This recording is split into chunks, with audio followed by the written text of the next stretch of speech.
శ్మశానంలో ఆయన కూర్చోపోతే ఉగ్రభూతాలు వచ్చి ఓళ్ల మీద పడిపోయి ప్రజల్ని సత్కార్యాలు చెయ్యనివ్వమని అక్కడ కూర్చుని తాండవం చేసి వాళ్ళని కూర్చోబెడతాడు.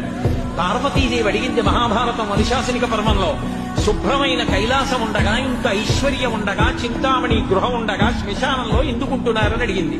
అడిగితే ఆయన చెప్పాడు, పార్వతి బతికున్న నాళ్లు అన్ని చోట్లకి వెడతారు, ఏమీ తోచట్లేదు, శ్మశానానికి వెళ్ళొద్దామని ఎవరు రారు పార్వతి.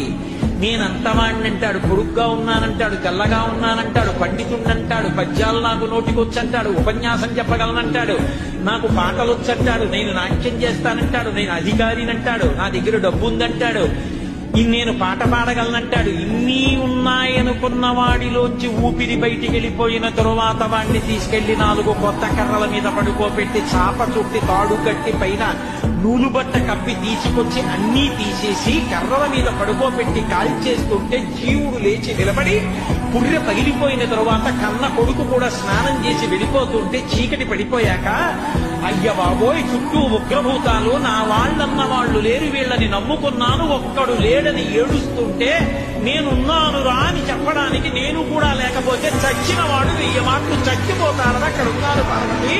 నా కర్మకాలక్కడలేనను.